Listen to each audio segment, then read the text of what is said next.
Welcome to Percolating Change, where we brew better outcomes one sip at a time. I'm Alicia James, and today I'm with Nissi Ozigbu, a change leadership expert and founder of the Growth Hut, on the topic of change management isn't just about the people side of change.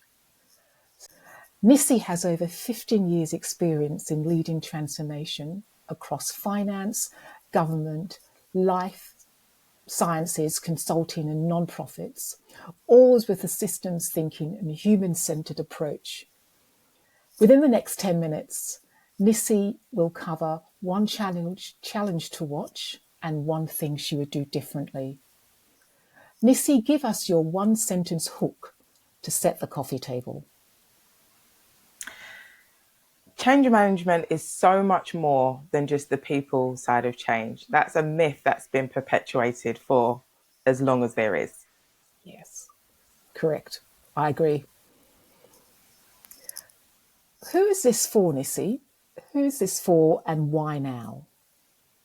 So this conversation is going to be really rich and interesting for anybody who leads and manages change. So I call them change makers. And in that change maker bucket, you've got change managers like myself who professionally, that's our title and that's what we're brought in to do. But then you've also got people in that ecosystem, because we know that change doesn't happen because one person says so. So we need the leaders, we need senior managers, we need HR, we need project managers. So anybody who's in that ecosystem to make change happen will find this conversation really crucial. And one that I missed is actually, so the people impacted by change. I think anybody who's in an organization going through a change will find this a really interesting conversation. So, Nissi, where do teams stumble here? What would be some of the things that you'd think that they'll need to watch? So in order to understand that, I think we need to debunk the myth. So why is it I'm saying that change management is not just the people side of change? And that's because as human beings, we live within what we call systems. So when I talk about systems thinking, it's the environment, the society. So when you look at that in terms of our workplace, that's the policies that are there. That's the conversations that happen that everybody can see, the conversations that happen behind closed doors. So it's the culture, the way we do things around here. It's also around how the organization sees itself, its brand, its employee value proposition. So, where it sees its employees, how much they value them. So all of that, depending on the organization that you're in, will be different. So you could have the exact same change, let's say ERP, one of my favorites. You could have an ERP implementation at organization A and organization B. Organization A has a really open, honest, collaborative, we face into challenges together culture. Organization B is very siloed. Maybe it's grown quickly over a number of mergers and acquisitions. Every part of the business sees themselves as individual and they don't work together. Dropping two people in changes in those different environments with the exact same change management plan would be crazy, because it's not just about focusing on the people. You have to look at the environment, i.e. the system that they operate in. And so that's why I say it's more than kind of the people side of change. So in order for things to look out for, I've named them.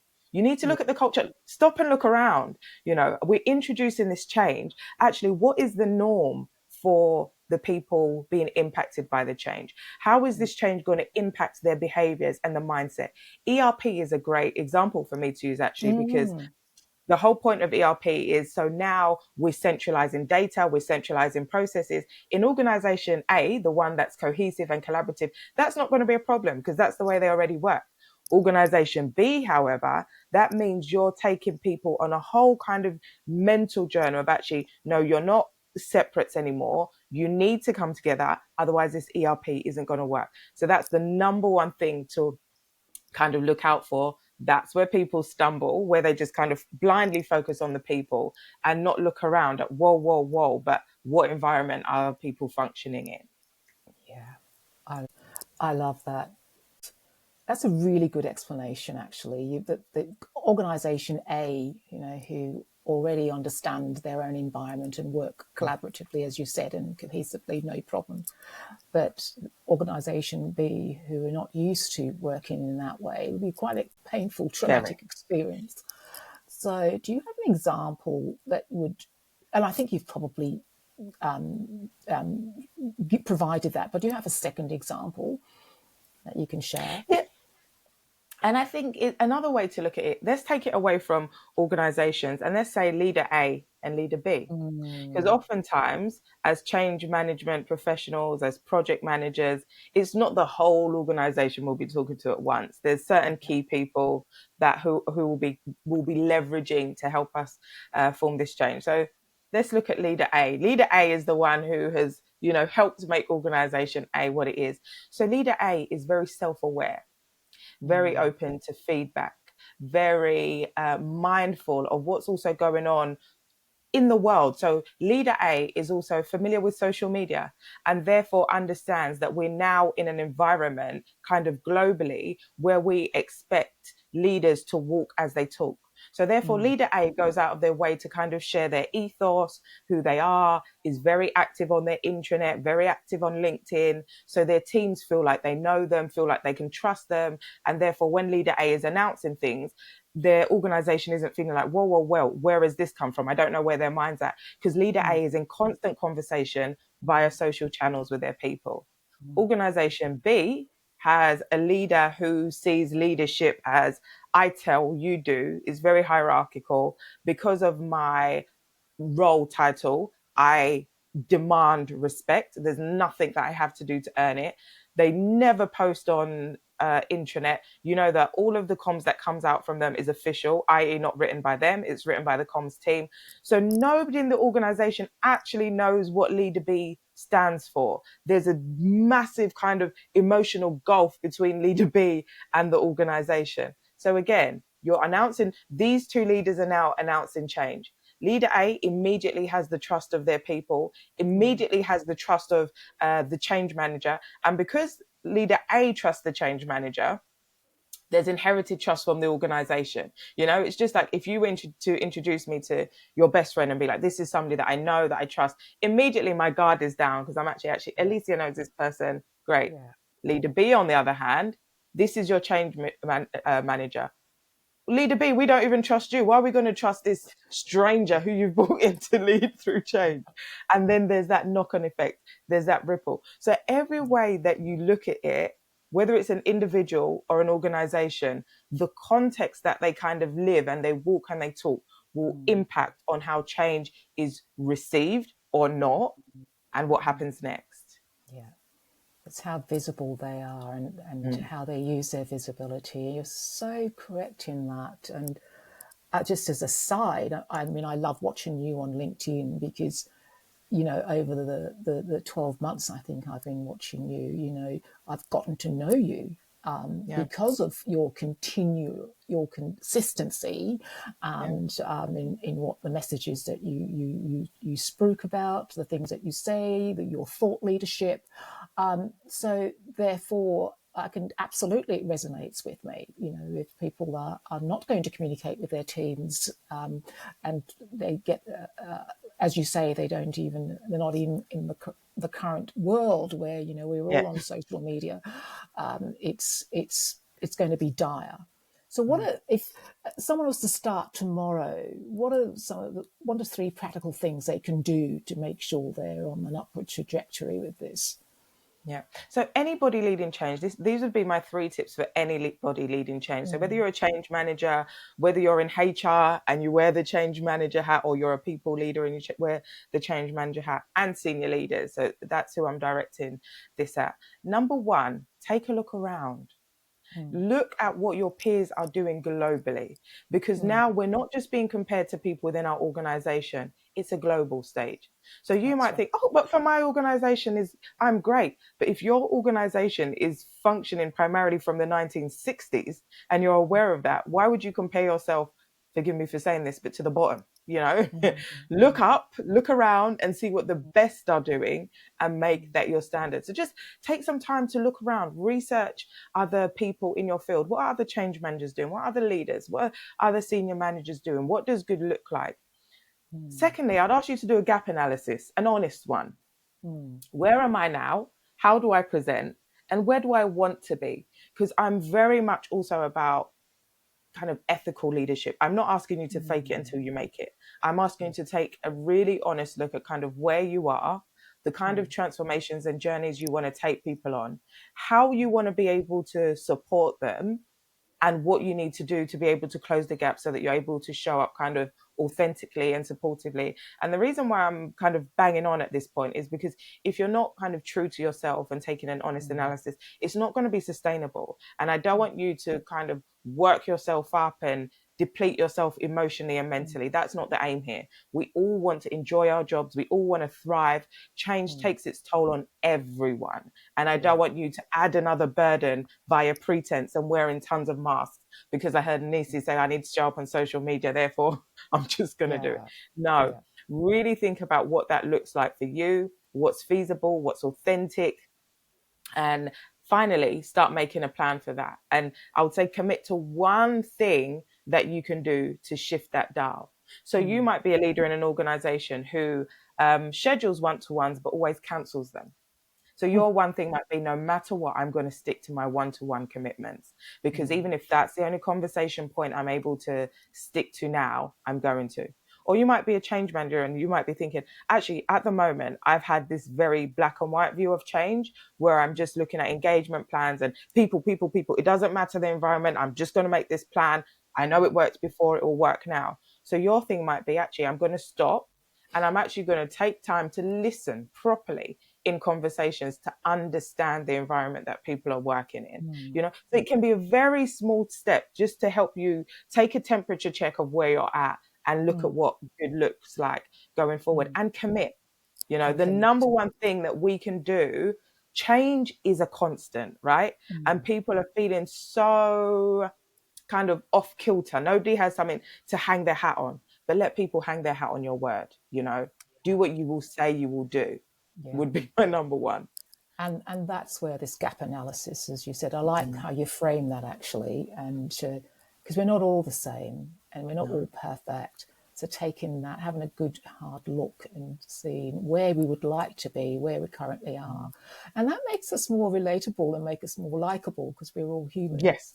So, humans. Did I say humans? We're all human. Yes. So no, I really like that. I really like that and relate to it. Thank you so much. We're coming nearly to the end. In this context, is there, within the next 6 to 12 months, is there anything that you think we'll need to watch within this context that you're talking about now? Absolutely. The impact of AI.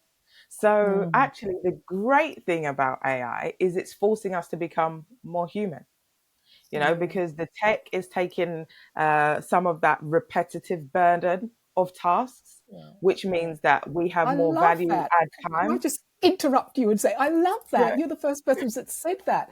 I love it. Forcing us to become more human. Yeah. I love that, Nissi. Yes, keep going. Yeah. So it's taking that repetitive burden of tasks. I remember when I used to spend weeks doing change impact assessments, manually entering things into Excel cell spreadsheets, you know, taking a process map and taking each step from the process map and manually writing it into a spreadsheet. I don't have to do that anymore.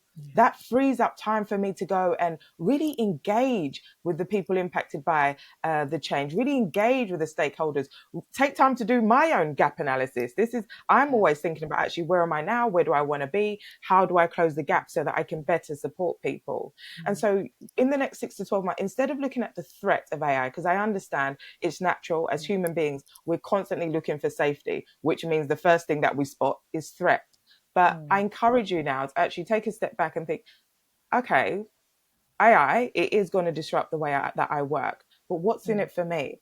How do I gain? If you're able to leverage AI, it means you gain more time for human interaction. It means more time for you showing up as you are. Now, this will be a threat for those who hang their hat on the thing, their deliverables. Yeah. So if you're a change manager, for example, and the past 20 years, you have just said, I'm the best at change impact assessments, and you haven't built up your conversational skills, your listening skills, your influencing skills, this is going to be a challenge for you. But you've got this time now to recognize that actually that's going to be my challenge. How do I skill up in those areas? Yeah, absolutely. I was just thinking actually while you were saying that, how do you think this ties in with the scope of work that people have to do? So when I say that, you've just landed on this project, you've got 3 months, we're going live in 3 months. How does that tie in to actually getting to evaluate the change, this whole co-creation type way of thinking? How does that tie in when you've got these milestones that you are supposed to deliver against? So is there an education piece for the project team, for leaders? Is it, because I don't see it working the way that it used to work. Yep. We won't. come in, yeah, exactly, and it shouldn't. We come in and have to follow that process. Yeah. So please give me some insights on that, Nissi. Yeah. So for me, it makes it easier because that scenario that you've talked about is not uncommon. You're No. parachuted in 3 months before go live. You're kind of flaying around. Parachuted? If only you were parachuted.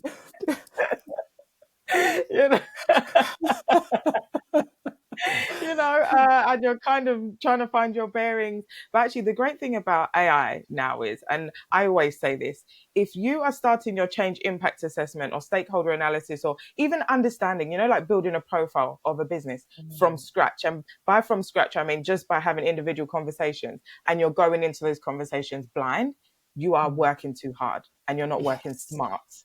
One thing you want to do is before you even engage, do your research.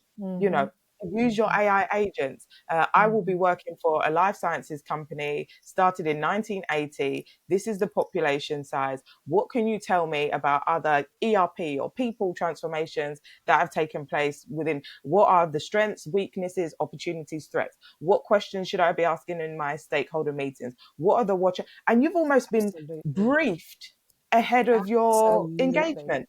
Yeah, fantastic.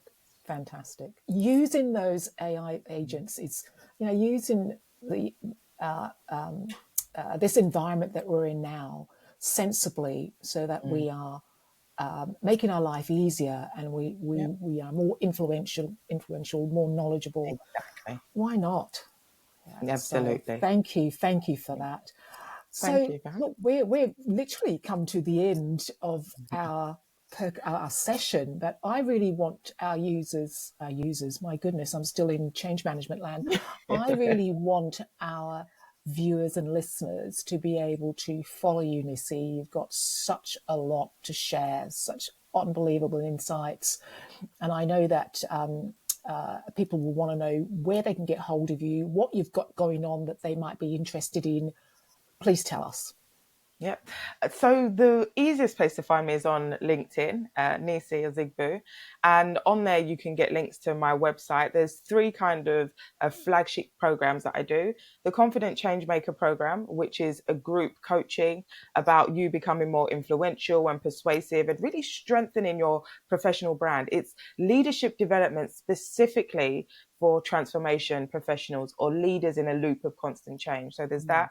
Or there's my one-to-one coaching.